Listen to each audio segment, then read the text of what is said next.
Justin, for organizing this Zoom event on the important issue of climate crisis. Let we Buddhists have the voice out to reflect our concern on these imperative topics. I understand I don't have the background of science or technology, so I won't be able to talk about how can we prevent climate change from inventions or technology perspective.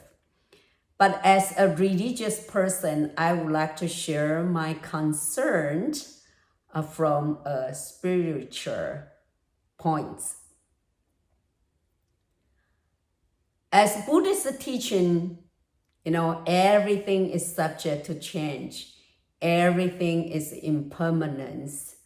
That all the conditioned things are to come to be, to flourish, and to decline, and finally to perish. So we understand even with our earth, our planet is changing. However, Buddhism also teaches us the karma. Our action is the condition will affect the progress that our action, our karma could improve the changing, become better, or is going to worsen the change. And so here, I would like to point out that if we think deeply, all the human calamities, we can summarize into 3 causes, and mainly from the human mental factors. They are greed, hatred, and ignorance. As Buddhists put it, the 3 poisonous roots.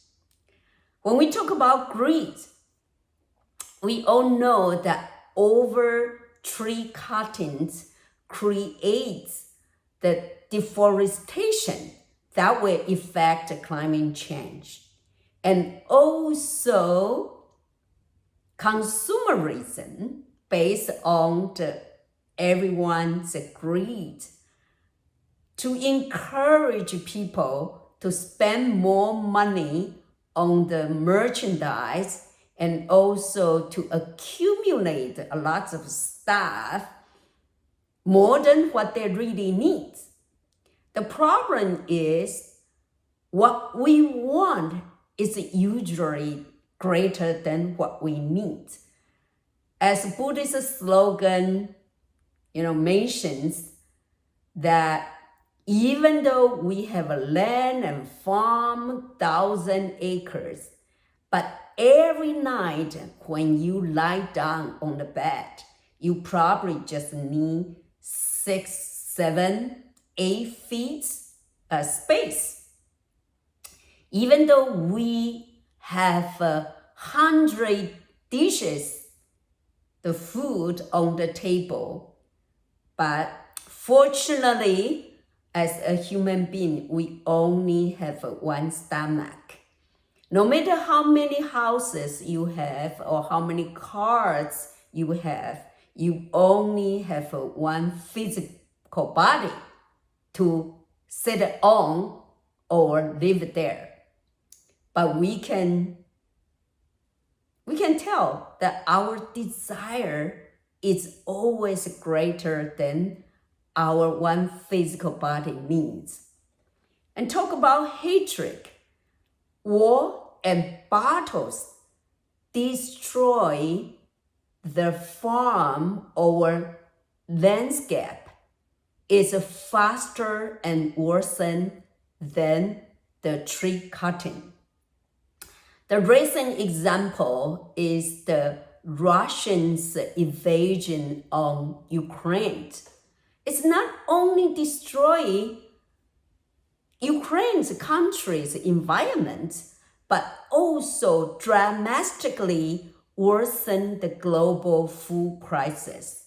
And it all caused by the hatred or an ego. So greed and hatred leading to people's idea want to control other people. But it's all delusion. As a famous historian, Yuval Harari points, he put it this way, that nowadays some of politicians as autocrats are still dreaming to return to the glory of their ancient empires. For God's sakes, now it's 21st century, but these people's vision is now move on to the update that we live on this earth as a global village. But they are leading by their delusion, ignorance, and leading to the hatred and greed.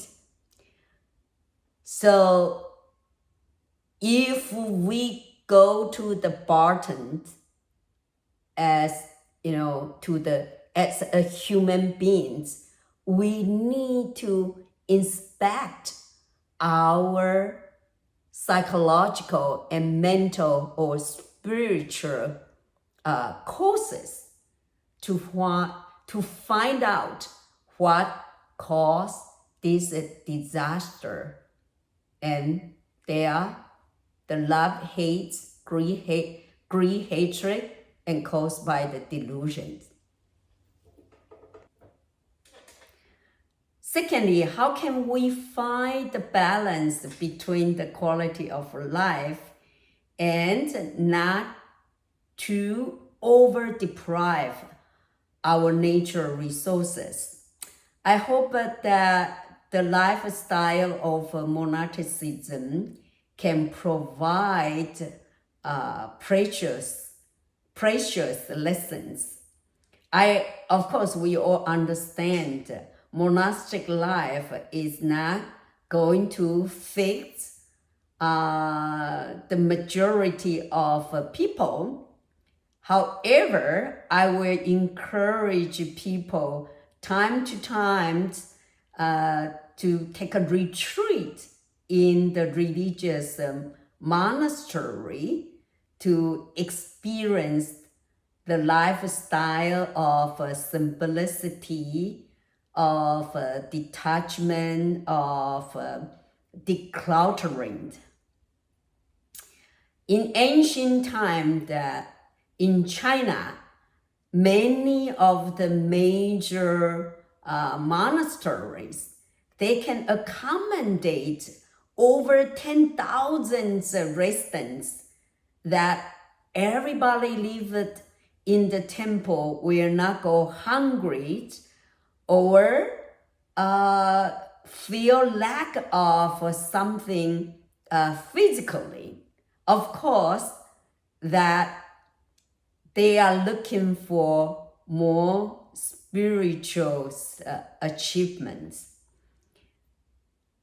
I didn't mean that we have all go to live in the monastery, but I would like to advocate that even for ordinary people should time to time go to the religious monastery to experience the simple life.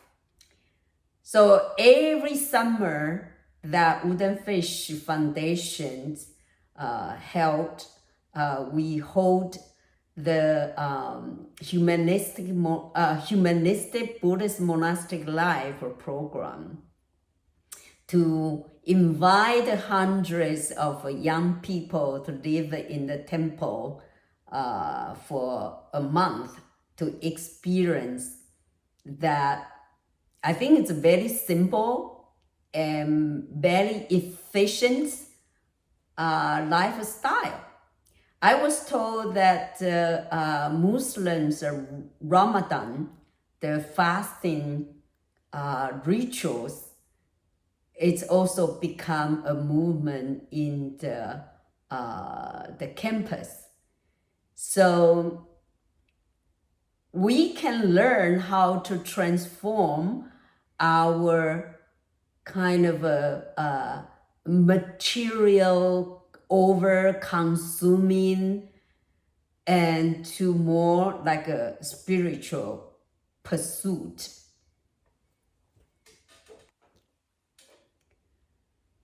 At the third point, I would like to call for the transformation of some rituals, in Buddhism.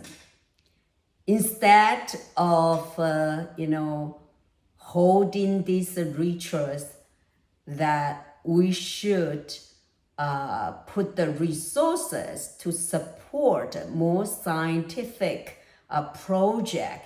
They can really to help the climate crisis.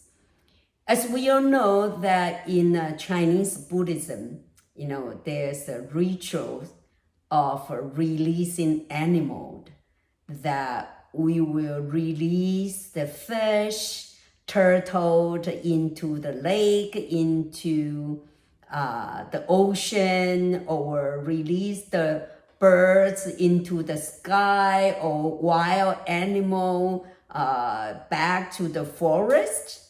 And in Tibetan Buddhism, that we also find there was rituals burning down all the food, material, cheese, oil, in fire, and as an offering to the invisible spiritual.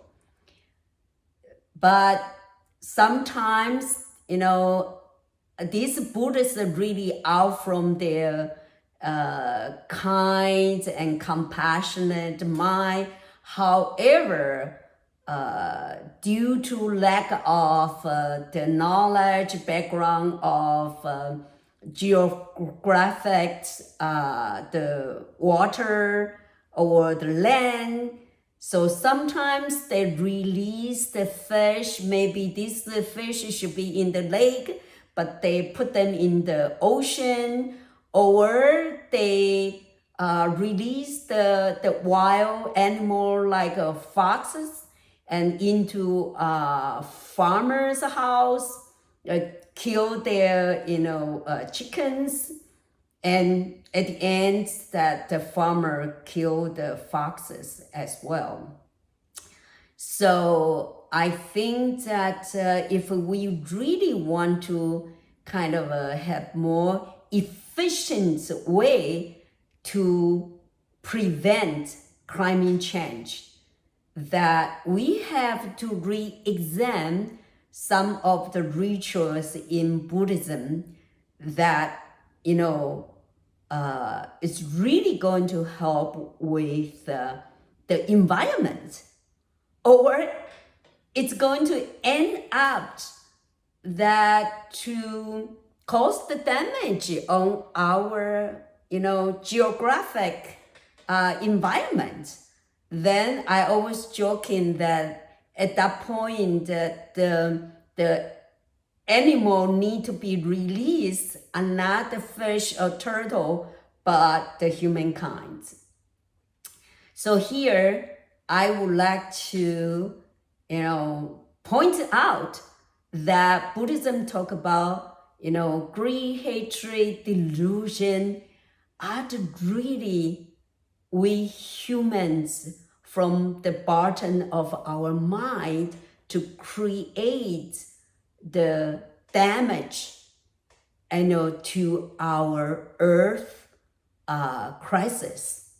And hopefully we can learn from the wisdom in religion and in the monastery, So if we can, teach people to live a life of simplicity, but not to sacrifice the quality of life, and at the same time, not to over deprive of our natural resources.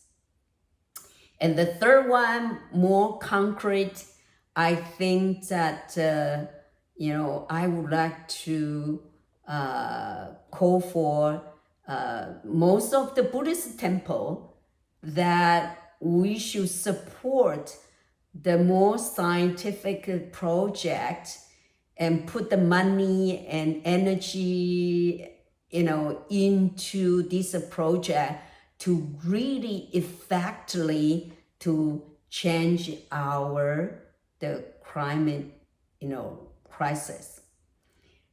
Thank you.